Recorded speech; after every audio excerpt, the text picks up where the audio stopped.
You remember when owning a Nokia 3310 did feel like wealth? Me nah lie.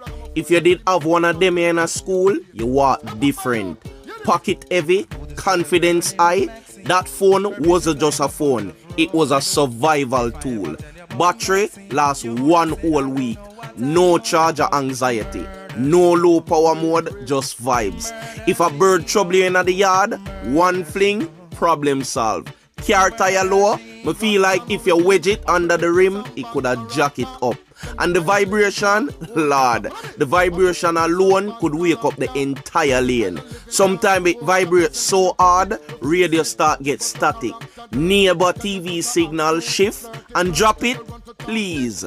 Concrete used to beg for mercy. Screen crack, never. The floor crack instead. And if you never own one, respectfully, talk to me nice.